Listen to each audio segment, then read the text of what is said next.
मैं अशोक राव चौहान साहब का आज प्रेस सुन रहा था।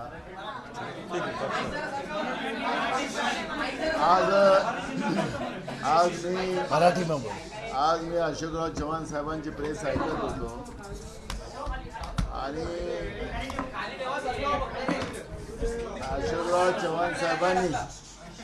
अशोकराव साहेबांनी ते काँग्रेस विसरू शकत नाही।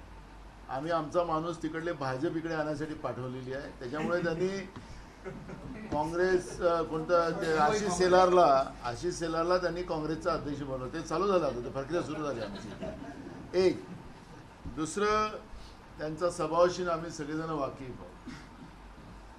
अशोकराव साहेबांना लिडरशिप करायची नेहमी त्यांची राहिली आणि काँग्रेस पक्षाने त्यांना लिडरशिपला पूर्ण संधी दिलेली होती। अशोकराव साहेबांच्या बरोबरीचे त्यावेळेस लाईनमध्ये खूप लोक होते, पण त्यांना विशिष्ट दर्जा आणि विशिष्ट महत्त्व काँग्रेसने दिले। आमच्या सगळ्या सिनियर नेत्यांना सगळ्यांना माहिती आहे, म्हणून एकदा नाही तर दोनदा त्यांना राज्याचा मुख्यमंत्री केला। पण आत्ता तिकडे गेलेत ते, माझा थोडा अनुभव आहे ना तिकडे, पण मी जाहीरपणे सांगितलं पाहिजे। आता त्यांना मागच्या लाईनमध्ये बसावं लागेल, फार वाईट परिस्थिती होणार। त्यांनी निर्णय बदलून घ्यावा अशी आमची त्यांना नम्र विनंती आहे। अजूनही काही बिघडलेलं नाही, त्यामुळे आमची नम्र विनंती आहे। थोड़ा बोल ना, एक एक करके बोलिए। नहीं आम्ही ऐका, अरे सुनो ना, मी एकदम स्पष्ट सांगितलंय की त्यांना आमच्या पक्षामध्ये जी काही संधी होती, लिडरशिप होती, हे त्यांना अनेकदा वरिष्ठांनाही डावलून त्यांना राज्याचा मुख्यमंत्री करायचं होतं, तरी त्यांना मुख्यमंत्री केलं। हे सगळे थोरात साहेब पण लाईनमध्ये होते त्यावेळेस मुख्यमंत्र्यांच्या, हे खूप लोक होते, हे तर सगळ्यात सिनियर आमदार होते, पण तरी त्यांना एक आगळं वेगळं महत्त्व काँग्रेस पक्षाने दिलं, काँग्रेस हायकमांडने दिलं, सगळे त्यांना नेतृत्व काँग्रेस पक्षाने दिलं। त्यांना ते नेतृत्व करायची सवय आहे। आम्हाला त्यांचा स्वभाव माहिती आहे। सगळे आमच्या माणिकराव ठाकरे साहेब वगैरे हे सगळे ते आहेतच इथं, त्यांना तो स्वभाव आहे। त्या पक्षामध्ये त्यांना ती लिडरशिपची संधी मिळणार नाही।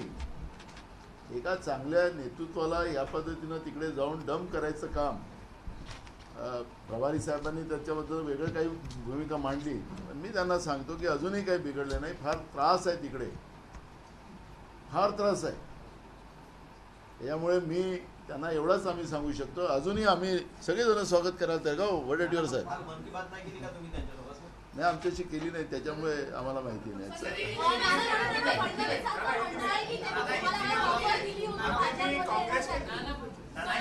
एक बघा, ऐका फडणवीसांचा प्रॉब्लेम कसा आहे? फडणवीसांचा प्रॉब्लेम असा झाला की सातत्यानं ते दिल्लीचे 2 आका महाराष्ट्रामध्ये सर्वे करतात आहे, आणि या सर्वेमध्ये महाविकास आघाडीचंच जास्तीत जास्त जागा, 37च्या वर महाविकास आघाडीच्या जागा दाखवत आहेत। त्यामुळे आमचे मित्र फार आता त्याच्यामध्ये डिस्टर्ब झाले, देवेंद्र फडणवीस साहेब। त्याच्यामुळे ते कसं आपली शाख वाचवता येईल त्याचा ते प्रयत्न करतात आहे। त्यांचा तो प्रयत्न असफल प्रयत्न आहे, आणि या असफल प्रयत्नाला तुम्ही फार काही शाबासकी देऊ नका अशी आम्हाला तुम्हाला नम्र विनंती आहे।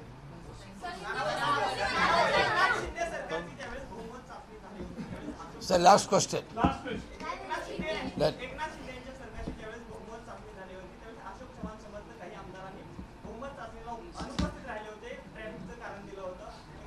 मुंबईत राहणारेच होते, मात्र ते आमदार आता अशोक चव्हाणांसोबत भाजपमध्ये जाण्याची शक्यता आहे। त्यांच्याशी तुम्ही वर्तुळून संवाद साधलेला आहे का? 15 तारखेला आमची CLPची मीटिंग आहे। 15 तारखेला 9:30 वाजता आम्ही सगळे आमदार आम्ही सोबत राहणार आहोत। 16-17ला आमचं ऑलरेडी 2 दिवसाचं शिबिर लोणावळ्यामध्ये आहे। त्या लोणावळ्याच्या शिबिरमध्ये सुद्धा आमचे आमदार सगळे राहतील। त्याच्यामुळे ज्या अफवा ज्या चाललेल्या आहेत त्या अफवाला पूर्णविराम आपण द्यावं असं आमचं म्हणणं आहे।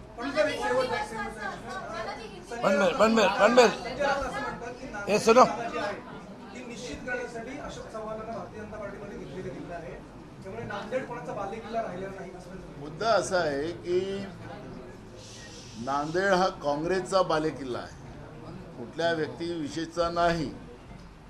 त्याच्यामुळे आता काँग्रेसचाच त्या ठिकाणी खासदार निवडून येईल हे तुम्हाला आता आमच्याकडे सगळे नांदेडचे लोक इथं आलेली आहेत. त्यांनी सांगितलं आणि आम्ही घेतली की तुम्ही आम्हाला कॅन्डिडेट द्या. बरोबर, आता कॅन्डिडेट पण आमच्याकडे आहे, कॅन्डिडेटला कमी नाही आहे. आत्ताच आमचे प्रभारी साहेबांनी सांगितलं की अनेक भाजपचे आणि अनेक आमदार आणि खासदार आमच्या संपर्कात आहेत. त्याच्यामुळे आता आम्हाला ह्या सगळ्या गोष्टीवर चर्चा नाही. आमच्या समोर आपण पाहिलं दिल्लीमध्ये काय चाललं. दिल्लीच्या सीमेवर शेतकऱ्यांवर लाठीचार्ज केला जातो आहे. ते दिल्लीत आले नाही पाहिजेत म्हणून त्यांच्यासाठी खेडे गाडले जातात आहेत, त्यांच्यावर खोटे गुन्हे दाखल केले जातात आहेत. या देशाच्या अन्नदात्यावर या पद्धतीचा लाठीचार्ज करणं म्हणजे हे कोणतं सरकार म्हणायचं याला? हे म्हणतात ना आम्हाला समृद्ध भारत करायचं आहे. या देशाच्या मूळ अन्नदात्यावर लाठीचार्ज करणं म्हणजे समृद्ध भारत होतं काय? हा प्रश्न काय सातत्याने आला पाहिजे नाही का? आणि या पद्धतीचं विकासासाठी केले. कायचा विकास आहे? प्रभारी साहेबांनी सांगितलं विकास कोणता आहे त्यांचा, पण मूळ प्रश्न आहे की आज शेतकऱ्यांवर जो लाठीचार्ज दिल्लीच्या सीमेवर होत आहे, त्यांना धमकवलं जात आहे प्रशासन माध्यमातून की आम्ही तुम्हाला पाहून घेऊ. प्रशासन बोलतोय आणि या देशाच्या अन्नदात्यावर लाठीचार्ज केला जातो, त्यांचं रक्त वाहवलं जात आहे. मग हिंमत असेल तर प्रधानमंत्र्यांनी जावं ना शेतकऱ्यांच्या समोर, त्यांच्या प्रश्नाचं उत्तर द्यावं ना. एवढंच प्रधानमंत्र्यांचं नेतृत्वावर आम्ही विश्वास ठेवून जातोय. अहो हे शेतकऱ्याचेच पोरं आहेत. आज त्या शेतकऱ्यावर अन्याय होत असेल, लाठीचार्ज होत असेल, त्यांना दिल्लीत आले नाही पाहिजे, खेळे काढले जात असतील, तर हे कुठली लोकशाही आहे? ही तानाशाही आहे. आणि म्हणून या तानाशाहीच्या विरोधातली आमची लढाई आहे. म्हणून आम्ही त्यांचे कोण येणार आहे काय आहे त्याच्यावर आम्हाला चर्चा करायची नाही आहे. जनतेचे प्रश्न आमच्यासाठी महत्त्वाचे आहेत, तरुणांचे प्रश्न, बेरोजगारांचे प्रश्न महत्त्वाचे आहेत, महागाई महत्त्वाची आहे. ती लढाई आमची आहे. एबीपी माझा, उघडा डोळे बघा नीट.